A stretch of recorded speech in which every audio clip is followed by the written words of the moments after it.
Kepedulian adalah sebuah sikap mendasar yang sangat dibutuhkan dalam kehidupan manusia sebagai makhluk sosial. Berbagai permasalahan dapat diatasi bila kepedulian menjadi dasar relasi antar sesama. Hal inilah yang dirasakan oleh Mikael, seorang anak dari kota Semarang, beserta keluarganya. Mikael yang sejak lahir mengalami permasalahan medis karena posisi jantung yang berada di luar rongga tubuh, saat ini telah kembali ceria dan dapat menjalani kehidupannya dengan normal. Awalnya situasi Mikael dan keluarga tidak mudah. Kondisi Mikael dahulu sempat menjadi beban berat bagi keluarganya. Sang ibu sempat mengalami tekanan yang besar dari berbagai prasangka karena keputusannya untuk beriman kepada Kristus sebagai juru selamat. Jadi mereka langsung mengatakan ini kutuk, ini karma karena saya pindah agama. Dan saya seperti bergumul sama Tuhan, kenapa jadi seperti ini? Aku percaya Engkau, tapi kenapa Engkau berikan anak seperti ini waktu itu? Dan di gereja yang dulu itu tidak ada pemuritan, jadinya saya tidak memiliki iman yang seperti sekarang gitu. Seiring berjalannya waktu, Tuhan menggerakkan orang-orang pilihannya untuk menolong keluarga Mikael melalui pelayanan hamba Tuhan dari Gereja Misi Amanat Agung Semarang. Dalam pelayanan yang dilakukan para hamba Tuhan ini, Ibu Agustin akhirnya dikuatkan untuk dapat beriman tentang situasi yang dihadapi oleh keluarganya dengan kondisi Mikael. Dulunya itu menganggap bahwasanya ini kutuk gitu ya.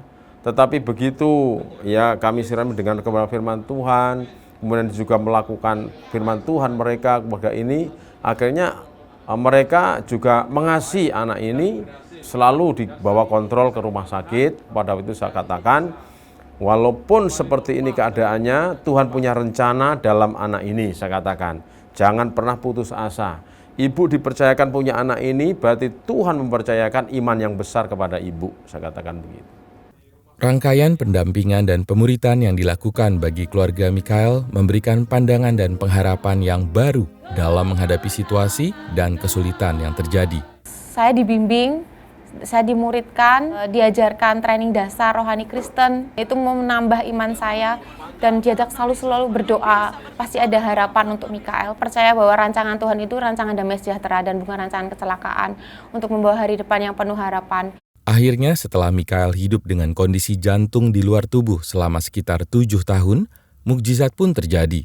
Di tengah seluruh pengharapan dan doa yang telah dipanjatkan selama bertahun-tahun, oleh para hamba Tuhan, keluarga, dan jemaat gereja, datang sebuah kabar gembira dari tim hamba Tuhan Korea bahwa terdapat kesempatan bagi Mikael untuk menjalani tindakan operasi dengan ditangani oleh tim dokter di Korea Selatan.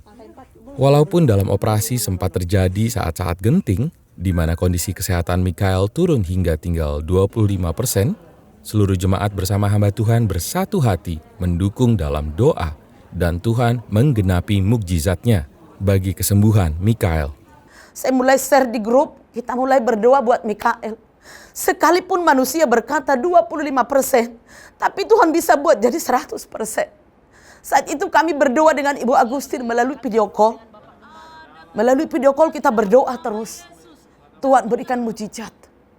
Tuhan berikan salah satu mukjizat buat Mikael. Dan begitu saya share di grup, bahwa Mikael sudah bagus hasilnya pulang dari Korea, jemaat pun semangat. Jemaat pun bersuka cita.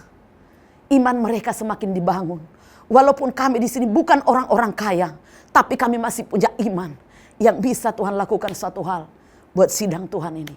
Mukjizat yang dialami Mikael menumbuhkan harapan bagi keluarga, agar Mikael kelak akan menjadi saksi untuk menyebarkan kebesaran kuasa Tuhan dan menumbuhkan pengharapan bagi orang-orang yang sedang dalam kesusahan. Saya harapannya Mikael bisa menjadi hamba Tuhan untuk mengabarkan Injil damai sejahtera Tuhan supaya semua dapat diselamatkan melalui kesaksian hidupnya bahwa mukjizat Tuhan terjadi pada Mikael dan supaya dia dapat mengabarkan terutama bahkan untuk pada anak-anak yang berkebutuhan khusus sejak lahir menjadi semangat bagi mereka. Berbagai kondisi kehidupan manusia tidak ada yang lepas dari rencana Tuhan. Tuhan dapat menggunakan berbagai jalan untuk menyatakan kuasa kebesarannya. Kiranya kita sebagai umat dapat terus menjadi alat untuk menyatakan kebesaran Tuhan dalam tiap langkah kehidupan yang kita jalani. CGN News melaporkan.